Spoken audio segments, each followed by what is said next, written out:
So without any further ado, I'll hand over to Michelle. So my name is Michelle, and I'm going to talk to you today about something that I think about a lot, and I think anyone who's building a product and thinking about building new products should think is really important. And that's, how do users understand new products?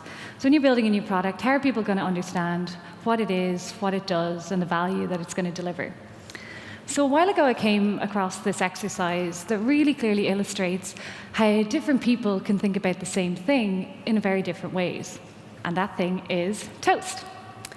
So the exercise works by asking people just to take a sheet of paper and a pen and draw the process of making toast. So it seems very simple, but what you'll get is something like this to start. So one person will draw toast. It'll be Kingsmill. You take bread, you put it in the toaster, and out comes the toast.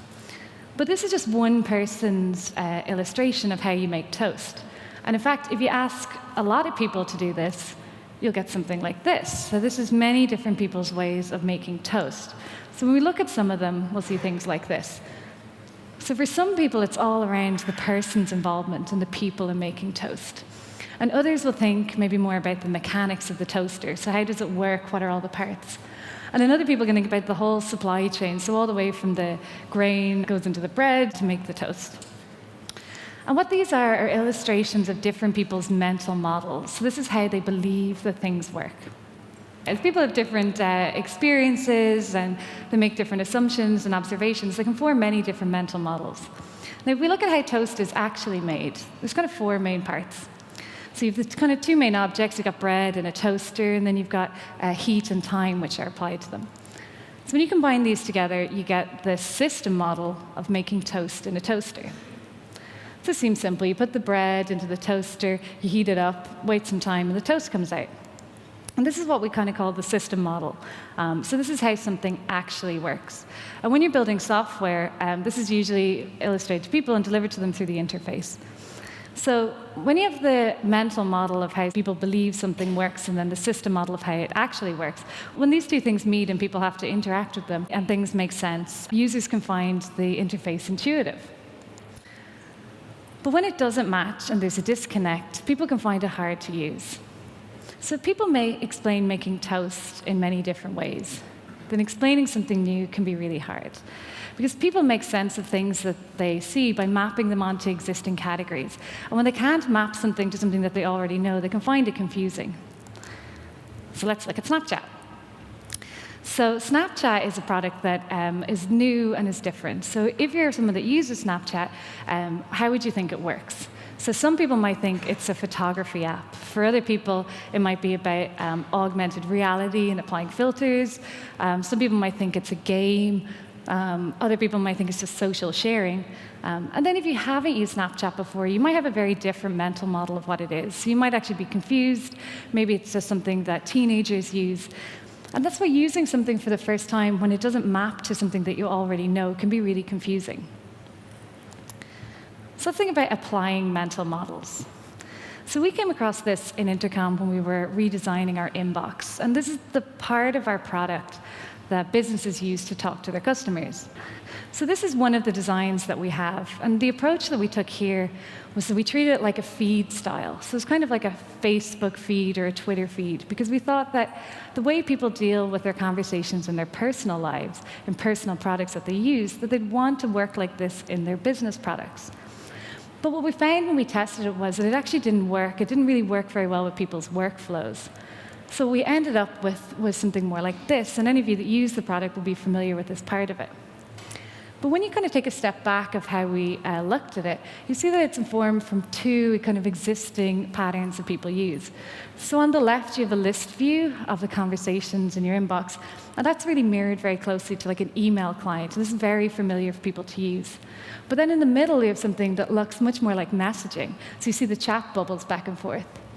And kind of by hooking into these two existing mental models of like emails and messaging, we're able to communicate to people what this product was and how they should use it to talk to their customers.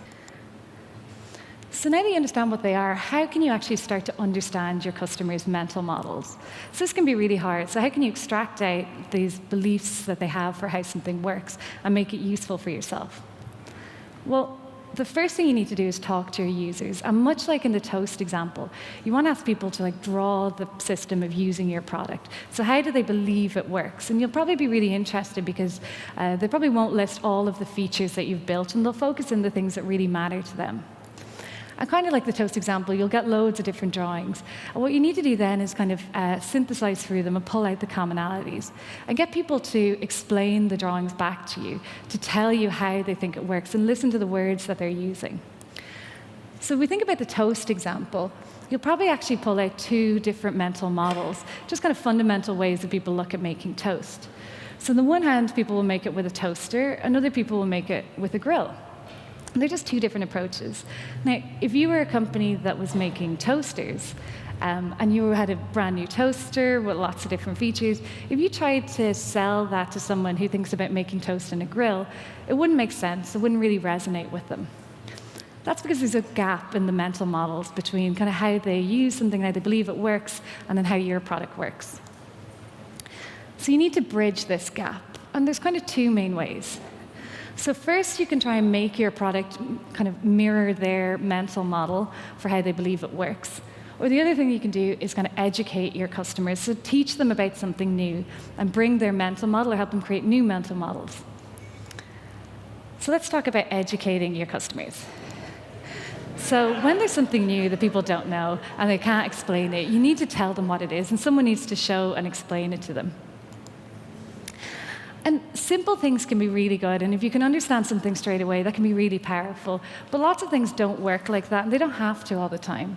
So you've got examples like a Pac-Man controller that's really simple, up to an Xbox, and then like an airplane cockpit. And it doesn't mean that the cockpit needs to be as simple as the Pac-Man controller, nor should it.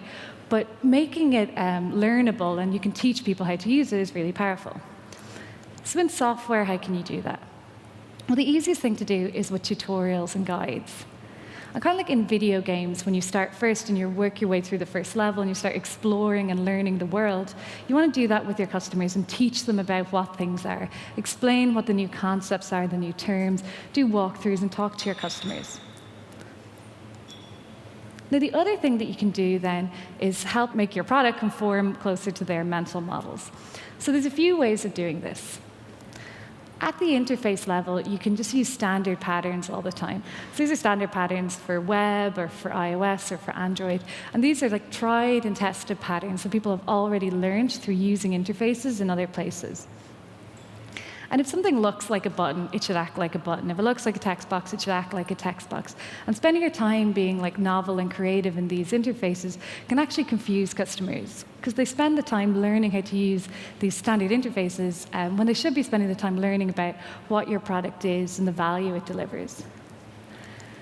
Now, the next thing that's really powerful is at the content level. And lots of times people don't really spend a lot of time thinking about the content and the language that they put into their product.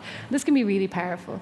So when people are explaining how they think your product works, you want to listen to the nouns and the verbs that they use. So the nouns are all the objects that they think are in your system, and it's like listen to the language that they use for them.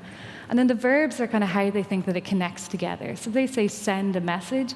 That's kind of the language you want to be resonating back to them. And Google is a very good example of this. So Google actually, one thing you notice with it is all of their products are named very literally after the things that they build. So like Google Drive is like your computer drive. You've got Google Mail. It's like your email. Google Calendar is a calendar, and so on. And all these things mean that when you open them up for the first time, you kind of know what to expect. Now, the last thing that you can use is metaphors, and these can be really powerful to hook into people's existing mental models, because you're kind of piggybacking on something that they've already learned. And by doing that, you can help them understand something quickly. And the sooner that they understand what something is, the sooner they'll be able to get the value from it. So these two examples are quite interesting because they replace very standard physical products that people are used to using. So one side you've got Wallet, which is tickets, and people are used to using physical tickets. Now, they could have designed this to have just a table of QR codes, and it would have done the same thing. But by making it look like physical tickets, you kind of know how to interact with it. You know what it's going to do, and you can trust the system to actually move away from a physical ticket into like a digital one. And then the other example is the Nest app. So the Nest app looks like a physical thermostat, and it looks like the Nest product thermostat as well. And it's quite a powerful system because just on my phone, I can control the temperature in my house, which is in a different country, which is kind of like a crazy idea, but it's very simple. You just turn a dial. And again, they could have used an interface that made this either seem very complicated or really different, but they used the metaphor of a physical thermostat to help people understand what it is. So by considering the mental models that people have about a product, and then the system model of how it actually works, you can start to identify and bridge these gaps. And by doing this, you can help people understand what new products are and how they work. Thanks.